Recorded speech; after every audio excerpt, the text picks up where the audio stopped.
મે coming sir? Yes.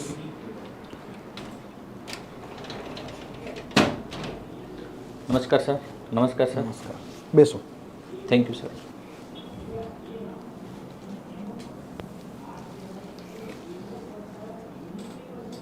આપનો આજનો interview code, આપની શૈક્ષણિક લાયકાત અને શૈક્ષણિક અનુભવ ટૂંકમાં જણાવો. મારો આજનો સાક્ષાત્કારનો કોડ છે EXU. મારી શૈક્ષણિક લાયકાતમાં મેં સ્નાતક અનુસ્નાતક હિન્દી વિષય સાથે પૂર્ણ કરેલ છે. BEd, MEd, MPhil એજ્યુકેશન અંતર્ગત પૂર્ણ કરેલ છે. વર્ષ 2015ની અંદર GSET એજ્યુકેશનમાં પાસ કરેલ છે. એજ્યુકેશન સાથે સાથે મેં NCCમાં B સર્ટિફિકેટ મેળવેલ છે અને NSS અંતર્ગત RDC પરેડ અને દિલ્હીમાં મેં રાજપથ ઉપર પરેડ કરેલ છે 2006ની અંદર અને નેશનલ સર્ટિ મેળવેલ છે. સાથે હું 2011થી આદિજાતિ વિકાસ વિભાગ સંચાલિત આદર્શ નિવાસી શાળાની અંતર્ગત મદદનીશ શિક્ષક તરીકે હાલ ફરજ બજાવું છું. ઓકે. આપ BEd, MEd, MPhil કરેલું છે. NCC, NSSનો પણ અનુભવ છે, એટલે કે વાઇડ એક્સપિરિયન્સ તમે ધરાવો છો એજ્યુકેશનમાં. હવે તમે ઉચ્ચ શિક્ષણમાં જવા માંગો છો. BEd કોલેજમાં શિક્ષક પ્રશિક્ષણ ચાલે છે. જી સર. તો શિક્ષક પ્રશિક્ષણ અંગે ખૂબ જ સારું કામ કરતી ઘણી બધી સંસ્થાઓ છે કે જે બહુ જ સારું શિક્ષક પ્રશિક્ષણનું કામ કરે છે. નવી રાષ્ટ્રીય શિક્ષણ નીતિ છે, આપણે NCF 2005 છે. એ રીતે નવી રાષ્ટ્રીય શિક્ષણ નીતિની અંદર ટીચર એજ્યુકેશન માટે શું પ્રાવધાન છે? જી સર. નવી રાષ્ટ્રીય શિક્ષણની અંદર શિક્ષણ પ્રશિક્ષણ માટે NCFTE છે, national curriculum framework teacher education, જેનો સિલેબસ વર્ષ 2021 સુધીમાં પૂર્ણ કરવાનો હતો. જેમાં આપણે જે શિક્ષણ પ્રશિક્ષણના જે કંઈ નવા માપદંડો છે, મૂલ્યો છે અને ભારતીયતા સાથે જે જોડવાની વાત છે, જે પ્રેક્ટિકલ બાબતો છે, તો એ તમામનો સમાવેશ કરીને એની અંદર એકદમ સારું ગુણવત્તાયુક્ત શિક્ષણ પ્રશિક્ષણ મળે તો એ પ્રકારની વાત કરવામાં આવી છે સર. બરાબર. હાલ તો જે આપણે શિક્ષક પ્રશિક્ષણ આપીએ છીએ એમાં ગુણવત્તા બાબતે ક્યાંય કચાશ છે? ના સર, એ ગુણવત્તા માટેની ઘણી બધી નિયમનકારી સંસ્થાઓ છે, જેમ કે ગુજરાતની અંદર IASE છે, CTE છે અને જે આપણે NCTE છે એના નિયંત્રણ હેઠળ એ કાર્ય કરે છે. બરાબર. IASEનું શું ફૂલ ફોર્મ છે? Institute of advance studies education. Advance studies in education. CTE teachers education છે. College for teacher education. બરાબર છે. હવે આ બધું છે છતાં પણ હજી ઘણી જગ્યાએ એવું છે કે ભાઈ BEd કોલેજમાં જે જોઈએ એવા એના માટેના અધ્યાપકો નથી, પ્રોફેસરો નથી. BEd કોલેજની અંદર આપણે શિક્ષક પ્રશિક્ષણ આપીએ છીએ અને ઘણીવાર એવું બનતું હોય છે કે ભાઈ એડમિશન લીધા પછી BEd કોલેજમાં વિદ્યાર્થીઓ આવતા નથી, ઘરે બેઠા BEd કરતા હોય છે. આવું તમારા ધ્યાનમાં છે? વર્તમાન પત્રો દ્વારા સર એવી માહિતી ક્યારેક મળતી હોય છે, પણ એ અમુક સેલ્ફ ફાઇનાન્સ કોલેજ હોય છે અને જેનું સંચાલન એ રીતનું સેલ્ફ ફાઇનાન્સ રીતે થતું હોય, ખાનગી સંસ્થા હોય છે. પણ દરેક જગ્યાએ આવો પ્રશ્ન હોતો નથી. મોટાભાગે BEd કોલેજો છે ગ્રાન્ટેડ છે, સરકારી છે અને એની અંદર બહુ સુંદર રીતે કાર્ય થાય છે. NCT ગુજરાતને કયું લાગુ પડે છે? NCTની કઈ વિંગની અંદર ગુજરાત કામ કરે છે? પશ્ચિમ વિંગની અંદર કામ કરે છે, જેનું મથક છે ભોપાલની અંદર. બરાબર. NCT ભોપાલ આપણે કહીએ છીએ. જી. BEdનો કોર્સ છે NCTની મંજૂરીનો જોઈ આપણે એવું કહેતા હોય છે ને તો ભાઈ BEd છે એ NCT અપ્રુવડ હોવું જોઈએ. તો NCT અપ્રુવલ વિના પણ BEd કોલેજો ચાલે છે? ના સર, એની માન્યતા મેળવવી જ પડે છે ફરજિયાત. બરાબર. NCT અપ્રુવલ ના હોય અને BEd કરેલું હોય તો એ રિક્રુટમેન્ટ માટે માન્ય રહે કે ના રહે? ના સર, એ માન્ય નથી રહેતું. બરાબર છે. NCT છે એનું મુખ્ય કામ શું છે? NCTનું મુખ્ય કાર્ય એ છે કે શિક્ષણ પ્રશિક્ષણ અંદર સંશોધન, રિસર્ચ, નવાચાર અથવા શિક્ષકોની તાલીમ, પૂર્વ સેવાકાલીન તાલીમ અને શિક્ષણની અંદર જે કાંઈ સુધાર છે, અભ્યાસક્રમ છે, તો એની રચના, એનું મૂલ્યાંકન અને એનું નિયંત્રણ, એ તમામ કાર્ય NCTE UGC આધારિત ગાઈડલાઈન આધારિત કરે છે, NCERTની ગાઈડલાઈન આધારિત કરે છે. CTET શું છે? CTET છે એ TGT, PGTના જે ટીચરો છે એના માટેની લેવાતી એક પૂર્વ ટેસ્ટ છે. પહેલાં શિક્ષક બનવા માટે આવી કોઈ પૂર્વ ટેસ્ટ લેવામાં આવતી નથી, તો આ પૂર્વ ટેસ્ટ કયા એક્ટને આભારી છે? જી સર, RTE છે 2009, જેની અંદર કલમ નંબર 24 છે, એના અંતર્ગત આ પ્રકારની ટેસ્ટ લેવાની વાત કરવામાં આવી છે. શિક્ષકોની લાયકાતની વાત છે. CTET સૌ પ્રથમ ક્યારે લેવાની?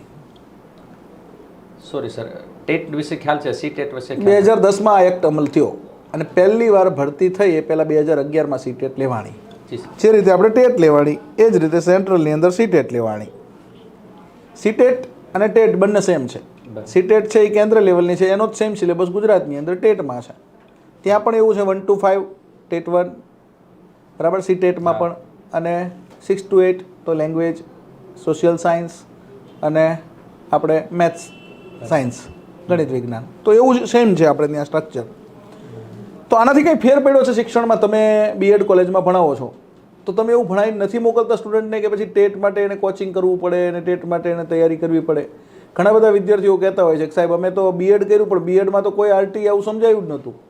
સાહેબ તમે જે આરટી સમજાયું ને અમને બધું યાદ રહી ગયું. આવી મને પ્રત્યક્ષ અનુભવ છે કે સાહેબ બીએડમાં આવું કંઈ હતું નહીં.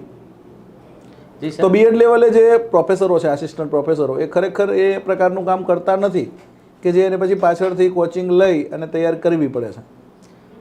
ના સર, એમાં એવું છે, બીએડના પ્રોફેસરો અથવા એનું ટીચિંગ છે એકદમ ગુણવત્તાયુક્ત હોય છે, પણ સી ટેટ છે, ટેટ છે, એ સરકારશ્રીની જે ગાઈડલાઇન છે એ પ્રમાણે એ નિશ્ચિત સમયે એ આવતી હોય છે ભરતી, અને વિદ્યાર્થીઓનો અભ્યાસ પછીનો જે સમય છે ઘણીવાર લાંબો ગાળો થઈ જાય અથવા એ અભ્યાસ પછી કોઈ બીજા કોઈ કાર્યમાં રોકાયેલા હોય તો એનું પુનરાવર્તન માટે એને ફરીથી એકને એક કોચિંગ લેવા માટે અથવા જે અત્યારનો સ્પર્ધાત્મક યુગ છે અને એના માટે જે ટોપર બનવા માટે જો એ લોકો કોચિંગ લેતા હોય તો એનાથી એની ગુણવત્તામાં, એના જે અભ્યાસમાં એ સારા રેન્ક સાથે પાસ થઈ શકે છે.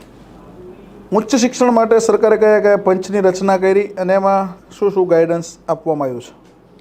ઉચ્ચ શિક્ષણ માટેનો જે પંચ છે 1948-49માં છે, રાધાકૃષ્ણન પંચ છે, યુનિવર્સિટી પંચ પણ તેને કહેવાય છે, જેની અંદર યુનિવર્સિટીની અંદર જે યુજીસીની સ્થાપનાની વાત કરવામાં આવી છે, ગ્રામ્ય વિદ્યાપીઠોની વાત કરવામાં આવી છે, વિશ્વવિદ્યાલયોની આયોગની રચનાની વાત કરવામાં આવી છે. તો ઉચ્ચ શિક્ષણને લગતી જે કંઈ બાબતો છે એ રાધાકૃષ્ણન પંચની અંદર આપણે જોવા મળે છે. સર, ગુજરાતના શ્રેષ્ઠ 5 કેળવણીકારોના નામ આપો. જી સર, એક તો ગાંધીજી છે, ગીજુભાઈ બધેકા છે, ગુણવંત શાહ છે, પછી મોહનભાઈ પંચાલ છે અને અશોક પટેલ છે. બરાબર છે.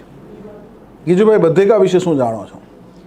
ગીજુભાઈ બધેકા છે એમનો જન્મ 1885માં થયો હતો અને એ પોતે વ્યવસાય વકીલ હતા. પણ જ્યારે એના બાળકનું જ્યારે શિક્ષણની વાત આવી અને એમને જે ત્યારે મોન્ટીસરી પદ્ધતિ નામનું જે એક પુસ્તક વાંચ્યું અને એ શિક્ષણ વ્યવસ્થાથી એ પ્રભાવિત થયા, પોતાનો વ્યવસાય છોડીને એ શિક્ષણ તરફ પડ્યા બાળપણના, અને દક્ષિણામૂર્તિની અંદર એ પોતે ગૃહ પદ્ધતિ તરીકે એને શિક્ષણની શરૂઆત કરી. ત્યાં જ પછી એમને બાળ મંદિર અને વિનય મંદિરની સ્થાપના કરી. એની સાથે નાનાભાઈ ભટ્ટ, હરભાઈ ત્રિવેદી અને બાળ કેળવણી અંદર બાળ શિક્ષણના જે સિદ્ધાંતો છે અને બાળકોને કેવી રીતે શીખવવું નાના બાળકને, તો એના માટેનું એક આત્મકથા એમની છે દીવા સ્વપ્ન. તો એની અંદર સરસ મજાના બાળ કેળવણીના સિદ્ધાંતો એમને આપેલા છે. શું વાત શું છે? દીવા સ્વપ્ન અલગ અલગ 14 ભાષાઓમાં પ્રસિદ્ધ થઈ છે. હિન્દીમાં થઈ છે, ગુજરાતીમાં થઈ છે, ઇંગ્લિશમાં થઈ છે. તો આટલું એનું મહત્ત્વ છે. શું છે દીવા સ્વપ્નની સ્ટોરી શું છે? દીવા સ્વપ્ન મૂળ 4 ભાગમાં રચાયેલું છે. એમના 4 ભાગ છે. એક તો પહેલો જ ભાગ છે પ્રયોગની શરૂઆત, બીજો ભાગ છે એ પ્રયોગની પ્રગતિ, પછી છે બાળ પ્રયોગ 6 માસને અંતે, અને છેલ્લો છે છેલ્લો મેળાવાળો. તો આની અંદર જે લક્ષ્મી રામ તરીકે એમનું જે પાત્ર છે એ એક 4થા ધોરણનું એક વર્ગ લે છે અને એની અંદર એના જે શિક્ષણના જે પ્રયોગો છે, એમને જે વિચારેલી શિક્ષણ પદ્ધતિ છે મોન્ટેસરી પદ્ધતિ છે કે બાળકોને આપણે ગોખણપટ્ટીથી કે માર મારીને એ રીતે શીખવાનું નથી, પણ બાળકને એની ગતિએ, એના પ્રમાણે અને એને આનંદરૂપ અને ભાર વિનાનું ભણતર આપવાની આખે એના જે પ્રયોગો છે એ આખું દિવસ સ્વપ્ન. એવા પ્રયોગો આપણે બીએડ કોલેજમાં કરી શકીએ? જી સર.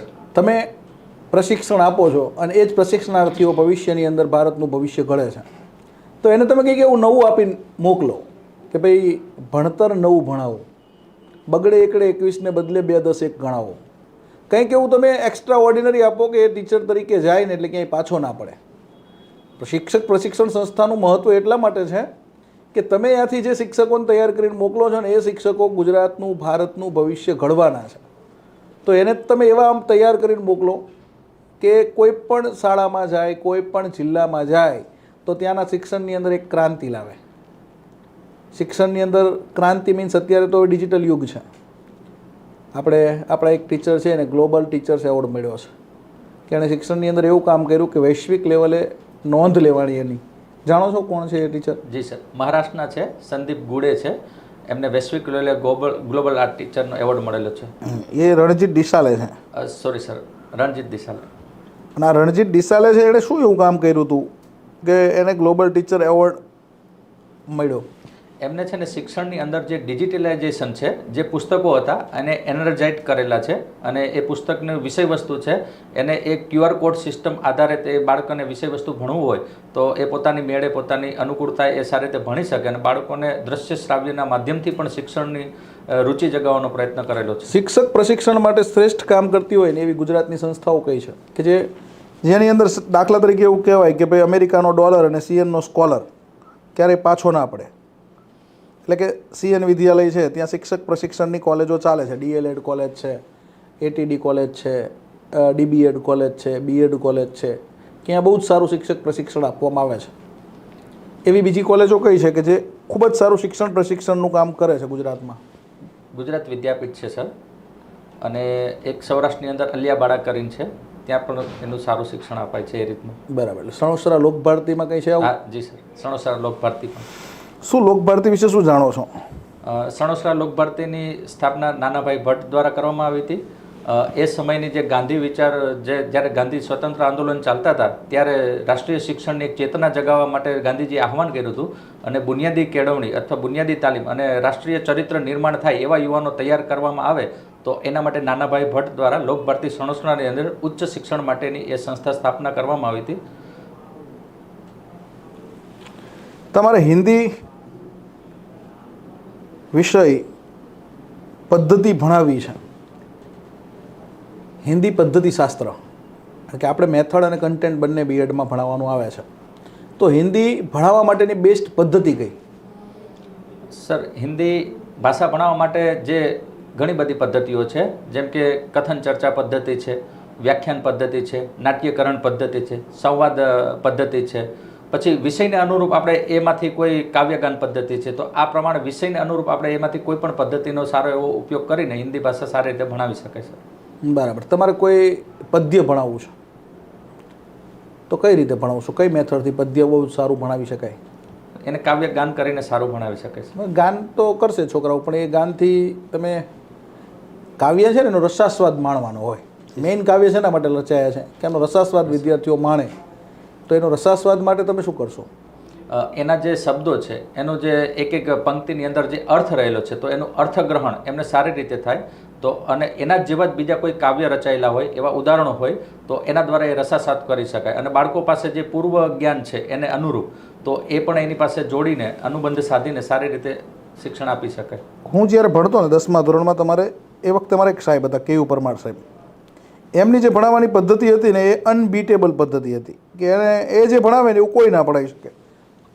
આમ તો હિસ્ટ્રીના સબ્જેક્ટના સાહેબ હતા, એ મને પાછળથી ખબર પડી અમે ભણી રહ્યા પછી કે સાહેબ મેઇન હિસ્ટ્રીના સાહેબ છે. એ અમને ગુજરાતી ભણાવતા, અને એ જે ગુજરાતી ભણાવતા ને એવું ગુજરાતી અત્યાર સુધી ગુજરાતમાં કોઈ નથી ભણાવ્યું એવું માનું છું. એમની ગુજરાતી ભણાવવાની એક મેથડ હતી કે ભાઈ કાલે કોઈ એક વિષયાંગ એમને ભણાવવું છે, તો એ વિષયાંગ દરેક વિદ્યાર્થીએ તૈયાર કરીને ઘરેથી વાંચીને આવવાનું, એની વાર્તા કહેવાની બધાએ. શાળાની અંદર વર્ગખંડના 5 થી 7 વિદ્યાર્થીઓ આવી અને એ વિષયાંગે વાંચીને આવ્યા છે ને એના વિશે શું જાણે છે એને મૌખિક કથન કરવાનું, અને બધા મૌખિક કથન કરે અને એ મેસેજ ડિલિવર થાય પછી સાહેબ આખો એ લેસન છે એ ચલવે. તો આવું કરી શકાય હિન્દીમાં? ચોક્કસ કરી શકાય. દરેક વ્યક્તિની પોતાની એક અલગ વિશેષતા હોય છે અથવા એની મેથડ હોય છે, અને એને અનુરૂપ અથવા બાળકોની રુચિ રસ એ જાણીને પણ આપણે મેથડ નક્કી કરી શકીએ સર. હિન્દી કથન સારામાં સારું થાય. હિન્દી આપણે શીખવાડવું જ છે વિદ્યાર્થીને, આપણી રાષ્ટ્રભાષા છે અને हिंदी में सारू कथन कर सके. हमारे यहाँ जो भी स्टूडेंट्स आते हैं, जो भी बच्चे आते हैं, उनको अच्छी तरह से हिंदी कथन कर सके वो, और हिंदी में श्रवण उनका अच्छा हो. श्रवण का तो हमको क्या है कि वो बच्चे जब घर पे होते हैं तब मूवी देखते हैं. हमारे वहाँ सब बॉलीवुड की मूवी ज़्यादा चलती है, तो वो हिंदी में देखते हैं बच्चे, मूवी देखते हैं, सीरियल देखते हैं, जो भी देखते हैं पूरा हिंदी में ही चलता है. तो वहाँ से उनको बहुत अच्छी अपॉर्चुनिटी मिल जाती है कि वो श्रवण कर सकते हैं. लेकिन कथन में क्या होता है कि हेजिस्टेशन होता है कि हम हिंदी में बोलेंगे तो प्रॉपर बोल पाएंगे. तो हिंदी कथन के लिए हमें क्या करना चाहिए? सबसे पहले सर हमें बच्चों को छोटे छोटे शब्द देने चाहिए, छोटे छोटे कहानियाँ देनी चाहिए। जैसे एक पैराग्राफ की हो, छोटी सी इकाई वाली ऐसी कहानी हो, तो वो बोलने की उनकी एक प्रैक्टिस होती है। जैसे कि हम एक शब्द दे दे, कोई भी शब्द दे दे, गुरु शब्द दे दे, शिष्य शब्द दे दे, प्रार्थना शब्द दे दे, तो उन पर बच्चे अपने विचार रखें या 5 वाक्य बोले, तो उनसे उनका कथन कौशल्य है वो धीरे धीरे आगे बढ़ेगा सर। हमारे वहाँ कुछ ऐसे वर्ड्स है, कुछ ऐसे शब्द है कि जिनका प्रॉपर हिंदी नहीं मिलता हमको। सपोज हमको कोई हम महाराष्ट्र में है या राजस्थान में है या हम समझ लो मध्य प्रदेश में है और हमको केरोसिन चाहिए, तो केरोसिन के लिए हम क्या शब्द प्रयोग करेंगे वहाँ पे? केरोसिन को हिंदी में क्या बोलते हैं सर? अभी रिकॉल नहीं हो रहा है। हाँ, तो ऐसे कुछ वर्ड्स है जो हिंदी में हम प्रॉपरली नहीं बोल पाते और हमारे पास उसका प्रॉपर हिंदी भी नहीं है, तो वहाँ पे हिंदी वॉकेब हमारी कम है, हिंदी का जो शब्द भंडोल है हमारा क्रम कम है, तो बच्चों को वहाँ पे तकलीफ़ होती है बोलने में। तो हमको वो सॉल्व करना है, तो उसके लिए हम क्या कर सकते हैं? उसका हिंदी वॉकेब बढ़ाने के लिए क्या कर सकते हैं?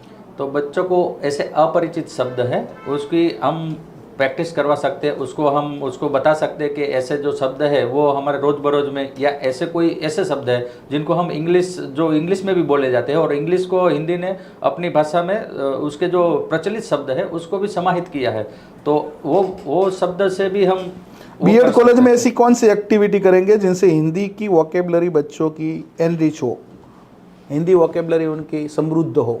उसके लिए ऐसा कुछ कर सकते हैं, एक्सरसाइज ऐसी कुछ करवा सकते हैं? हम बच्चों को शब्दकोश में रोज 15-20 ऐसे शब्दकोश में से शब्द उसको ढूंढ कर लाने को कह सकते हैं, अलग अलग शब्दों से। वो एक सुडोकू आता है, सुना है सुडोकू गुजराती में? वो वर्ड्स को लिख के पूरा प्रॉपर सेट करना होता है, न्यूज़पेपर में आता है, कुछ लोग उसमें माहिर होते हैं, वो पूरा जल्दी से पूरा कर देते हैं। हमारे थानकी सर है एक, तो उनको कोई भी सुडोकू दे दो तुम तो 5 मिनट में पूरा करके दे देंगे। जी सर। तो ऐसा हिंदी में बना सकते हैं हम? जी सर, अवश्य बना सकते हैं। समझ पा रहे हो मैं क्या बोल रहा हूँ आपको? वो बुद्धि के लिए वो है, अपना वोकेबलरी के लिए होता है वो पूरा, उसके लिए शब्द भंडोल का ही प्रयोजन होता है। जी सर। तो वैसा कुछ कर सकते हैं हम।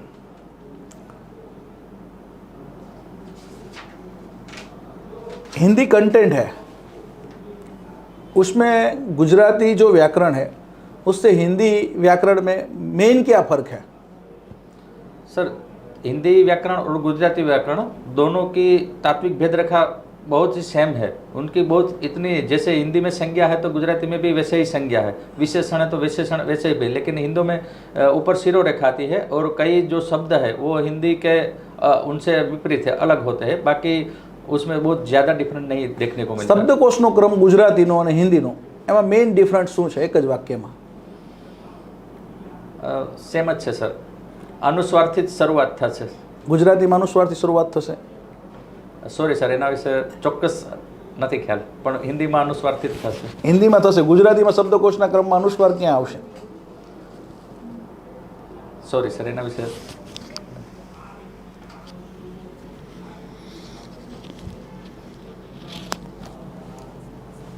તમે એનસીસી જી સર અને એનએસએસ બંનેથી પરિચિત છો, એનસીસી બાળકોએ શા માટે રાખવું જોઈએ?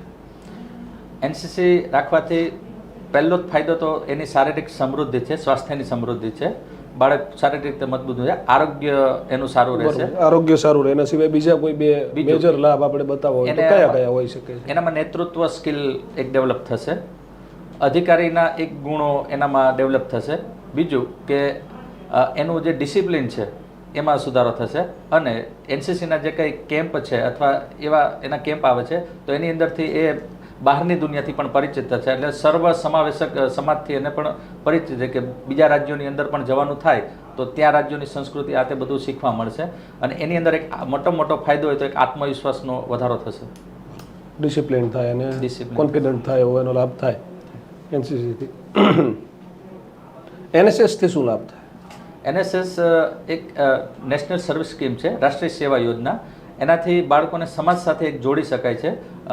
બાળક સમાજમાં જઈને, ગામડાઓમાં જઈને ત્યાં એવા સામાજિક જે કાર્યો છે, વ્યસન મુક્તિ છે, સ્વચ્છતા છે, અથવા પાણી બચાવો છે, બેટી બચાવો છે, કન્યા કેળવણી છે, તો આવા કાર્યક્રમોથી જે વિદ્યાર્થી છે એ ભવિષ્યમાં એક નાગરિક બનવાનો છે, તો એને જે આ સેવાકીય કાર્યો છે એની અંદર જોડવાનો એક સેતુરૂપ કાર્ય એ NSS દ્વારા કરવામાં આવે માની લો તમને બીએડ કોલેજમાં લેક્ચરર તરીકે રિક્રુટ કરવામાં આવે છે અને તમને NSS જે તે કોલેજનું NSSનું જે તમારું સંગઠન છે એના હેડ બનાવવામાં આવે છે અને તમને કોઈ એક કામ કરવાનું સોંપવામાં આવે છે, કેમ્પ કરો છો તમે NSSનું, તો એમાં કોઈક આપણે યુનિક કામ કરવું છે, તમારે કોઈક યુનિક કામ કરવું છે, તો તમે કેવું કામ હાથમાં લેશો, કેવું ગામ પસંદ કરશો કેમ્પ માટે, કે કેવું સ્થળ પસંદ કરશો જેનાથી સમાજને તો લાભ થાય પણ તમે કંઈક યુનિક કર્યું એવું સાબિત થાય, તો તમે કેવું કરવાનું પસંદ કરશો?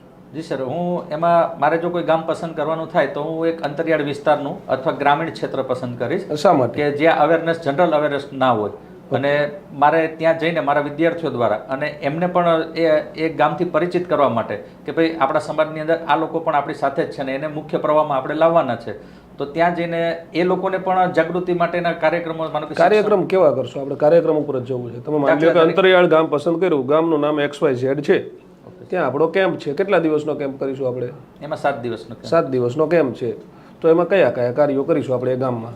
જી સર, તો પહેલા તો હું એ ગામના જે આગેવાનો છે, રૂટીન કામ નથી જોતા આપણે, તમે એમાં 1-2 કામ મને યુનિક બતાવશો જે તમે રૂટીન કેમ્પમાં નથી કરતા, એટલા માટે જ તમને NSSના હેડ બનાવ્યા છે આપણે. જી સર, ગામના લોકોને મળીએ, ગામમાં રોડ સાફ કરીએ, આ બધા રૂટીન કામ છે. ગામમાંથી તમે ગ્રાઉન્ડમાંથી કચરો સાફ કરાવડાવે, આ બધા રૂટીન કામ છે. એવા નહીં કે યુનિક કામ તમે શું કરશો એ ગામમાં, મને એવું કહો.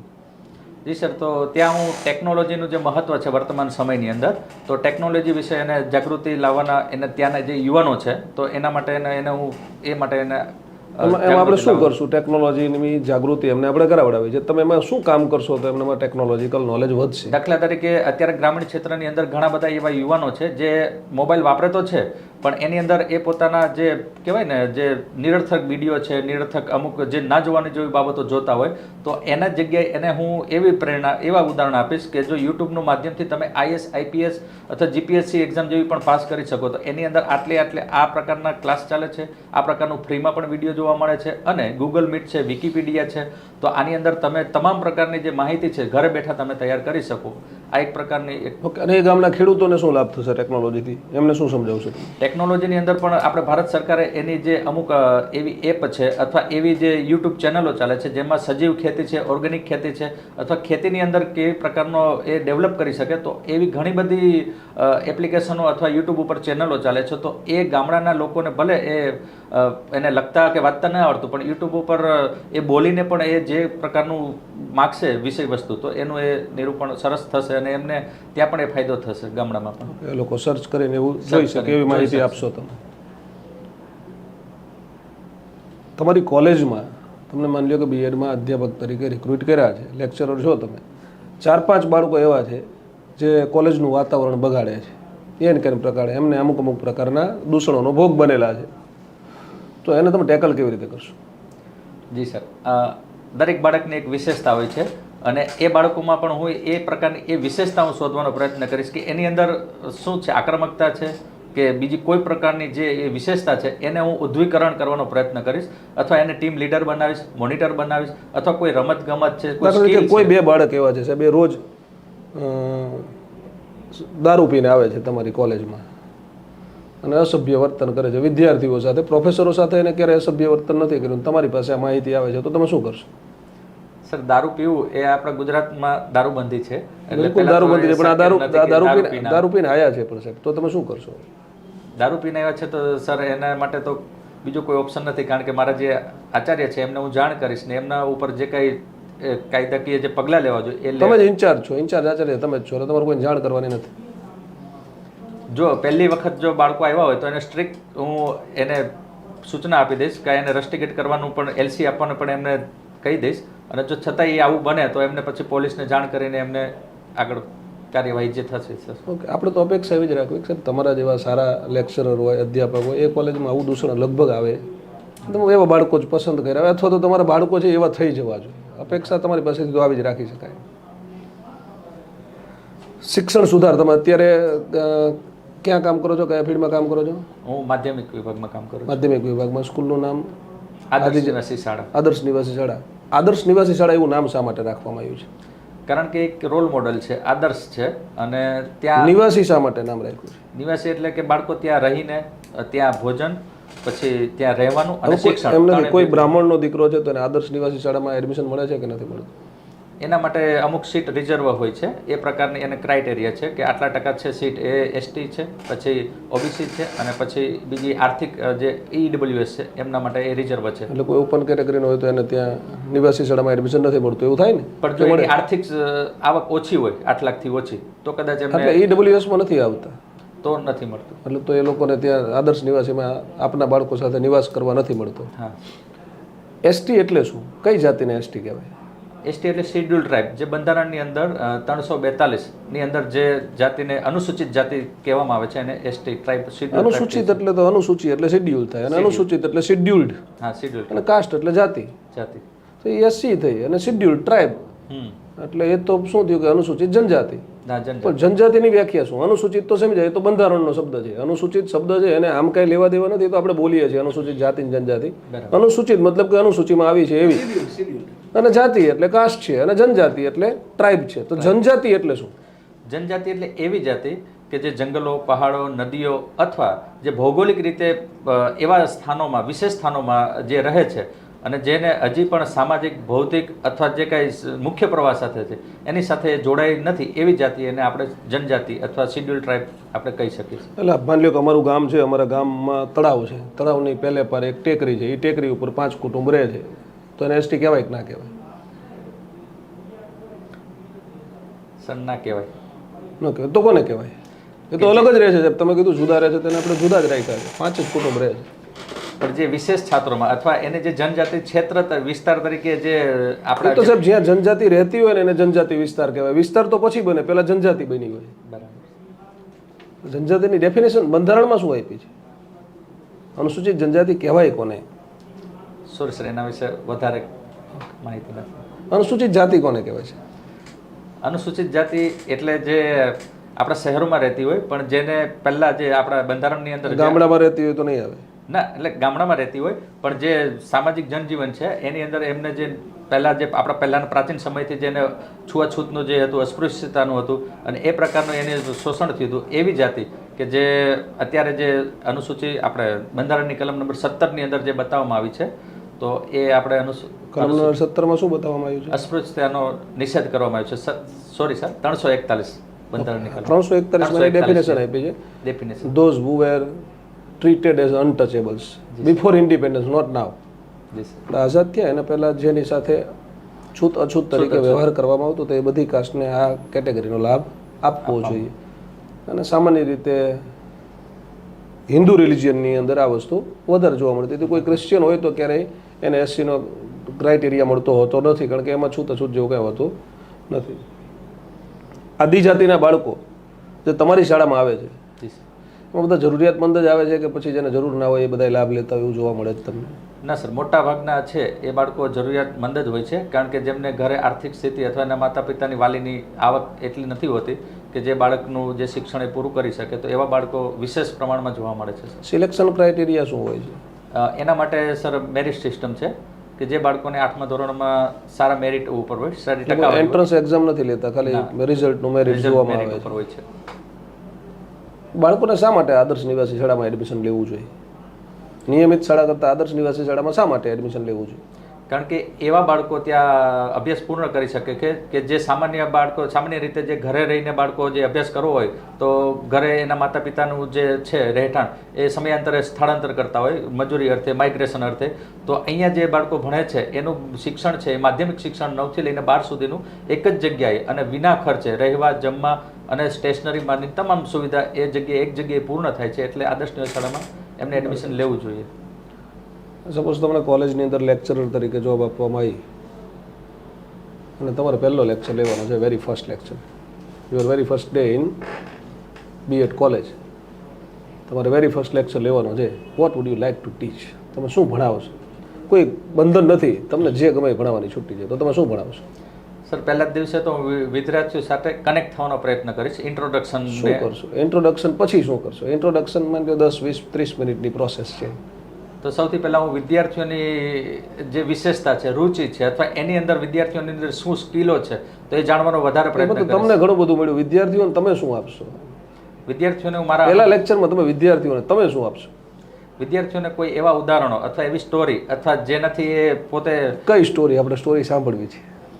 દાખલા તરીકે હું ખુદનું મારું ઉદાહરણ આપીશ કે જે મારા સમયમાં મેં એક જીપીએસસી જે ક્લાસ 2 છે શિક્ષણ સેવા વર્ગની, એ મેં પાસ કરી હતી અને મેં એક એવી પરિસ્થિતિમાં અને કેવા સંજોગોમાં મેં એ પાસ કરી છે. તો આ એક ઉદાહરણ હું એને આપીશ, હું મારું જ ઉદાહરણ આપીશ. તમે ઇન શોર્ટ મોટિવેશન આપશો એવું મોટિવેશન આપીશ. સરસ, વેરી ગુડ. ભારતના 5 શ્રેષ્ઠ શિક્ષકોના નામ આપો. ભારતના. માનનીય શ્રી ડૉક્ટર રાધાકૃષ્ણન, પછી એક આપણા જે પ્રાચીન હતા જે ચાણક્ય હતા, પછી એક વલ્લભીમાં હતા સ્થિરમતી ગુણમતી આચાર્ય હતા, પછી આપણે રણજીત દિસાલે સર છે, મૌલાના અબ્દુલ કલામ આઝાદ. મૌલાના અબ્દુલ કલામ આઝાદ છે સર. બીએડ કોલેજમાં કયા કયા વિષયો ભણાવવામાં આવે છે? બીએડ કોલેજમાં કેળવણીની આધારશિલાઓ, શૈક્ષણિક મનોવિજ્ઞાન, શિક્ષણ પ્રશિક્ષણ, અધ્યયન અધ્યાપન મનોવિજ્ઞાન, શૈક્ષણિક ટેકનોલોજી અને દૂરવર્તી શિક્ષણ, આ પ્રકારના વિષયો હોય છે. કેળવણી વિશે અલગ અલગ વ્યાખ્યાઓ છે બધાની, એમાં તમારી ફેવરેટ કઈ છે? કઈ વ્યાખ્યા તમને આમ કેળવણી માટે એકદમ સુટેબલ લાગે છે? વ્યક્તિની અંદર રહેલા સંપૂર્ણ આત્માંશોનું પ્રકટીકરણ એટલે કેળવણી. ઉત્માંશોનું આવિષ્કરણ. ઉત્માંશોનું આવિષ્કરણ કોણે કીધું છે આવું? સ્વામી વિવેકાનંદ. એ તો એને એવું કીધું, ઉત્માંશોનું આવિષ્કરણ તો ગાંધીજીનો શબ્દ છે. જી સર. મનુષ્યમાં પ્રથમથી જ રહેલી પૂર્ણતાનું પ્રગટીકરણ એટલે કેળવણી. કેળવણી. આવું સ્વામી વિવેકાનંદે કીધું જી છે. સર. એરિસ્ટોટલે શું કીધું છે કેળવણી વિશે? એરિસ્ટોટલનું સર અનુમાન કરી શકું કે વ્યક્તિ જન્મથી લઈને મૃત્યુ પર્યંત જે એની અંદર એનો વિકાસ થાય છે, જે શીખે છે, સોરી સર એને રિકોલ નથી કરી. એરિસ્ટોટલે એવું કીધું છે કે તંદુરસ્ત શરીરમાં તંદુરસ્ત મનનું ઘડતર તંદુરસ્ત એટલે કેળવણી. તો કેળવણી વિશે બહુ બધી વ્યાખ્યાઓ છે. મને એક વ્યાખ્યા બહુ ગમી છે કે કેળવણી દ્વારા આપણે રોટલો કેમ રડવો એમ નહીં, એ નહીં, પણ દરેક કોળિયાને મીઠો કઈ રીતે બનાવવો એ શીખવાનું છે. આવું પણ કેળવણી વિશે કોઈએ કીધું છે. કેળવણી વિશે તો બહુ બધું કહેવાનું છે, બરાબર, જેને આપણે એજ્યુકેશન કહીએ છીએ ને એમાં તમારે કામ કરવાનું છે શિક્ષણની અંદર. તો એજ્યુકેશન શબ્દ જે છે એ ક્યાંથી આમ ઉતરી આવ્યો છે? એડ્યુકેર શબ્દ છે એના ઉપરથી ઉતરી આવ્યો છે એજ્યુકેશન. મૂળ કઈ ભાષાનો શબ્દ છે એજ્યુકેર? મૂળ સર અનુમાન કરું ગ્રીક ભાષાનો. લેટિન છે. લેટિન. કેળવણી છે, કેળવણી. એજ્યુકેશન છે, એના પ્રકારો કેટલા છે? એના 3 પ્રકાર છે: વિદ્યાર્થી, શિક્ષક અને સમાજ. એ તો 3 પાયા છે ત્રણ કેળવણી. પાયા છે. પણ કેળવણી છે કે દાખલા તરીકે આપણે એમ કહીએ છીએ કે ભાઈ વૈદિક શિક્ષણ છે, અવૈદિક શિક્ષણ છે, તો શું ડિફરન્સ શું છે? What is the difference between formal and non formal education? ઔપચારિક અને અનૌપચારિક શિક્ષણ. હા. ઔપચારિક શિક્ષણ એ છે જે ચોક્કસ નિયંત્રણ પરિસ્થિતિની અંદર અપાતું શિક્ષણ છે, અને અનૌપચારિક એ છે કે જે ચોક્કસ નિયંત્રણ પરિસ્થિતિ નથી પણ છતાં પણ શિક્ષણ અપાય છે, તો એ અનૌપચારિક શિક્ષણ છે.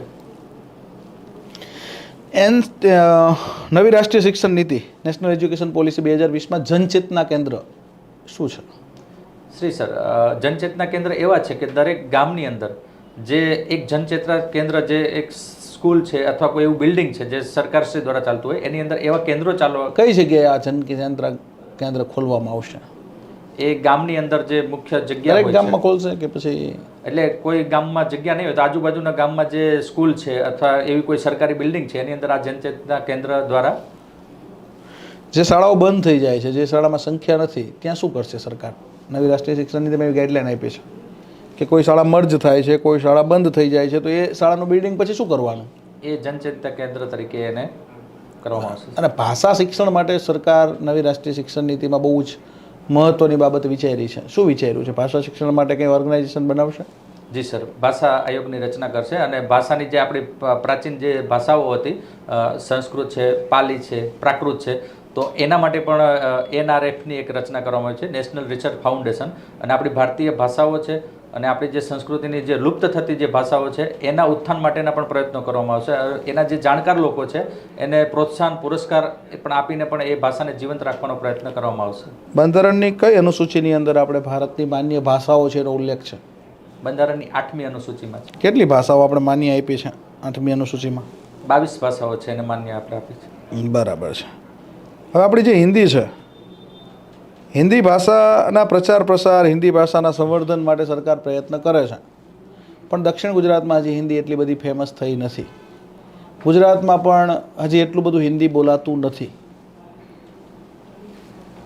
આપણે બોલાતી ભાષાઓ જે છે ભારતની અંદર, એમાં મુખ્યત્વે ભારતમાં જે ભાષાઓ બોલાય છે એને આપણે ક્રમમાં ગોઠવીએ તો સૌથી પહેલા ક્રમે કઈ ભાષા આવશે? સૌથી પહેલાં હિન્દી આવશે સર. બરાબર. અને ગુજરાતમાં ગુજરાતમાં ગુજરાતી આવશે. તો ગુજરાતમાં ગુજરાતી પછી બીજા નંબરે કઈ ભાષા બોલાય છે? હિન્દી જ આવશે સર. શ્યોર છો? શ્યોર નથી પણ સર અનુમાન કરી શકું કે હિન્દી. ગુજરાતમાં ગુજરાતી પછી બીજા નંબરે ઉર્દૂ બોલાય છે. 2011ના આ જે આંકડા છે વસ્તી ગણતરીના એ પ્રમાણે ગુજરાતમાં ગુજરાતી પછી બીજા નંબરની બોલાતી ભાષા કઈ છે? તો ઉર્દૂ છે. ભારતમાં ભાષાની અંદર પહેલી હિન્દી બોલાય છે, તો બીજી કઈ બોલાય છે? બીજી તામિલ છે. હિન્દી પછી બીજા નંબરે તમિલ બોલાય છે. શ્યોર છો? શ્યોર નથી પણ તામિલનું નહીં, બીજા નંબરે બંગાળી બોલાય છે. બંગાળી. પછી સર ક્રમ ચોક્કસ નહીં પણ બંગાળી, તામિલ આ ભાષાઓ બીજા નંબર, ત્રીજા નંબરે એમ બોલાતી હોય છે સર. બરાબર છે. તો ભાષા છે એની અંદર આપણી હિન્દી છે.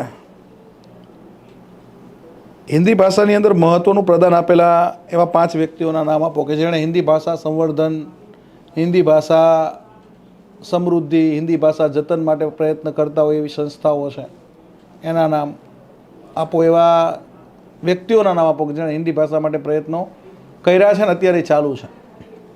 સર સૌથી પહેલાં હિન્દી ભાષા માટે, ખડી બોલી હિન્દી માટેના જે પ્રયત્નો કર્યા હતા એમાં મહાવીર પ્રસાદ દ્વિવેદી છે, ભારતેન્દુ હરિશ્ચંદ્ર છે, રાષ્ટ્રકવિ મૈથિલી શરણ ગુપ્ત છે, આચાર્ય રામચંદ્ર શુક્લ છે, અને બીજી સંસ્થાઓમાં જઈએ તો રાષ્ટ્રભાષા પ્રચાર સમિતિ છે, નાગરી પ્રચારણી સભા છે, વર્ધા શિક્ષણ સમિતિ છે.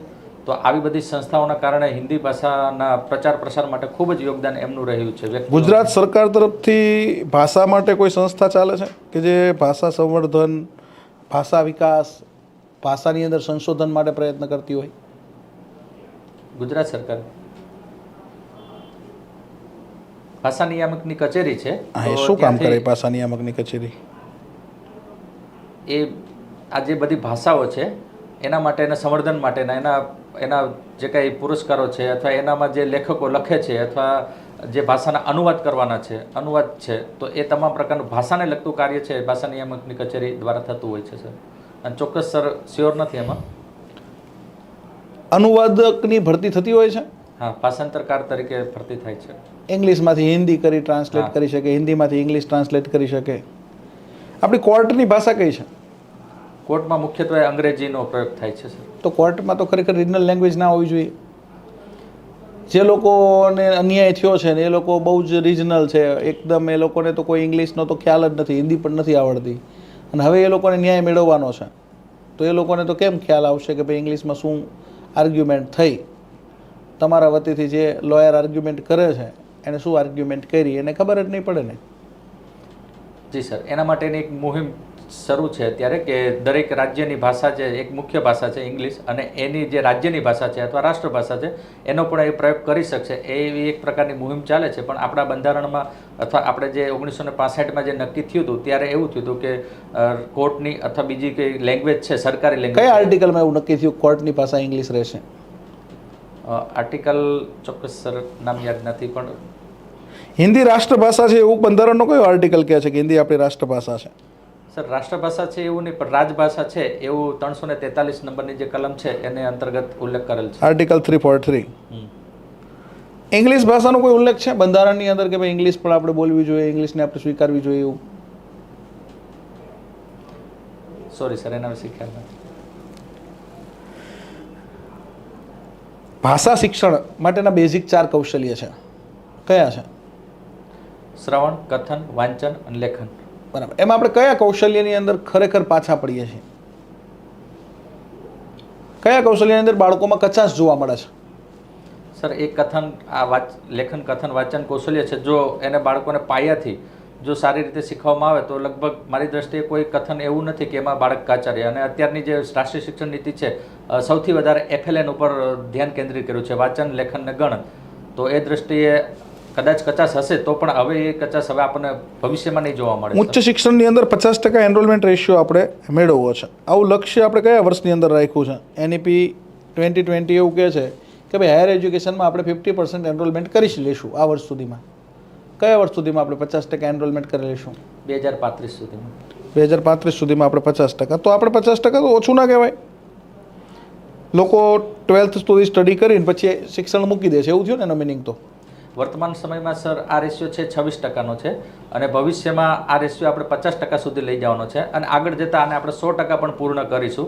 પણ આ એક પ્રકારની નિરંતર વિકાસની ચાલતી પ્રક્રિયા છે, એટલે એ સમય મર્યાદા એ પ્રમાણે નક્કી કરવામાં આવ્યું છે. કોલેજોના જોડાણ બાબતે પણ એનઈપી 2020 કહે છે કે ભાઈ ભવિષ્યની અંદર કોલેજો છે એ ઓટોનોમસ બનશે. અત્યારે દરેક કોલેજને કોઈ પણ યુનિવર્સિટી સાથે એફિલિએશન લેવું પડે. તો કયા વર્ષ સુધીમાં કોલેજો પોતે સ્વાયત્ત બનશે, આવું એનઈપી કહે છે? સોરી સર, સાલ ભૂલી. કોલેજો સ્વાયત્ત બનશે એટલે શું, આનો મિનિંગ શું થશે? હાલ અત્યારે દરેક કોલેજ છે એને માર્કશીટ આપવી હોય તો જે તે યુનિવર્સિટીનું એફિલિએશન લઈને માર્કશીટ આપવી પડે છે. Sorry sir. ઓકે, પાણી પી લો.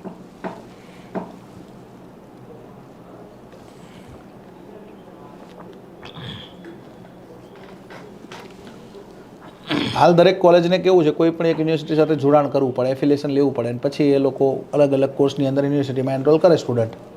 તો કોલેજો સ્વાયત્ત બને એનો મિનિંગ શું છે? એટલે દરેક કોલેજને એ પ્રકારની સ્વાયત્તતા આપશે અથવા બહુ વિદ્યા શાખાકીય કોલેજોનું રચના કરવામાં આવશે, મલ્ટીડિસિપ્લિનરી, અને જેથી કરીને કોલેજો પોતાના અભ્યાસક્રમ, પોતાની જે કાંઈ નવી શાખાઓ છે, તો એક વિદ્યાર્થી છે તો ત્યાં એને આર્ટ્સ ફેકલ્ટી કે કોઈ પણ પ્રકારના સિલેબસમાં એને જોડાવવું હશે તો આ એક જ વિશ્વવિદ્યાલયમાંથી એ પૂર્ણ કરશે. એટલે દરેક કોલેજને વિશ્વવિદ્યાલય તો યુનિવર્સિટી થઈ ગઈ. સોરી સર, મહાવિદ્યાલયમાંથી પૂર્ણ કરી શકે. હાલ તમને એવું લાગે છે કે ભારતની વસ્તી પ્રમાણે કોલેજો પર્યાપ્ત છે કે ઓછી છે? આપણા પોપ્યુલેશન પ્રમાણે હાલ યુનિવર્સિટીઓ અને કોલેજો ઇનફ છે કે પછી ખરેખર એમાં બહુ જ મોટો ઘટાડો છે? સર, ઘટાડો બહુ મોટો તો ના કહી શકે, પણ જરૂરિયાત મુજબ સરકારશ્રી દ્વારા નવી નવી કોલેજોની સ્થાપના કરવામાં આવે છે અને સમયના અનુસાર હજી પણ વધારે કોલેજોની રચના આ નવી રાષ્ટ્રીય શિક્ષણ નીતિની અંદર આ તાલુકા કક્ષાએ છે અથવા જે પણ જ્યાં વસ્તી વધારે છે ત્યાં એક કોલેજની રચના કરવામાં આવશે. ગુજરાતમાં તો આઈ થિંક કદાચ ચલો સારું એવું છે, પણ બીજા ઘણા બધા રાજ્યોમાં એવું છે કે જ્યાં ખરેખર ઉચ્ચ શિક્ષણ માટે કોલેજો જ નથી. એ વિસ્તારમાં કોલેજ હોય તો બાળકો ઉચ્ચ શિક્ષણ માટે જાય ને. જે તે વખતે ગ્રામીણ વિદ્યાપીઠોની સ્થાપનાનું સૂચન શા માટે કર્યું હતું? રાધાકૃષ્ણન પંચે એટલા માટે કર્યું હતું કે ગ્રામીણ વિસ્તારની બહેનો છે, ગ્રામીણ વિસ્તારના ભાઈઓ છે, એ સિટીની અંદર આવી નથી શકતા. સિટીમાં સારી સારી યુનિવર્સિટીઓ છે પણ એ લોકો સિટીમાં આવીને ભણી નથી શકવાના, એટલા માટે ગ્રામીણ વિદ્યાપીઠો સ્થાપો. તો હજી શું ગ્રામીણ વિદ્યાપીઠોની જરૂર નથી? ગામડાઓમાં કોલેજો છે, ગામડાઓમાં યુનિવર્સિટીઓ છે. ના સર. તો પછી ગ્રામીણ વિદ્યાપીઠો તો આપણે આ સણોસરાને પણ હવે આપણે યુનિવર્સિટી બનાવી નાખી, ખ્યાલ હોય તો તમને? હા સર, યુનિવર્સિટીનો દરજ્જો આપેલો. આ તો હવે બી ગ્રામીણ વિદ્યાપીઠોની જરૂર છે ખરી કે પછી નથી હવે? એટલે જ્યાં વસ્તી વધારે હશે અથવા કોલેજોની જરૂરિયાત હશે સર, ત્યાં આ પ્રકારની વિદ્યાપીઠો ખોલવાની પણ વાત કરવામાં આવી છે અને તાલુકા લેવલે તો સર વાત કરવામાં જ આવી છે. એટલે ગ્રામીણ વિદ્યાપીઠ એટલે માનો કે વસ્તીના આધાર પર ધ્યાનમાં રાખીને અથવા વિદ્યાર્થીઓની સંખ્યાના આધારે એ પ્રકારની કોલેજો ખોલવાની વાત છે સર. ઓકે, એટલે વધુ ને વધુ કોલેજ ખુલવી જોઈએ સર. જોઈએ. ચલો સારું, તમારું આપણે ઇન્ટરવ્યૂ અહીંયા પૂરું કરીએ છીએ. તમારે કંઈ પૂછવું હોય તો પૂછી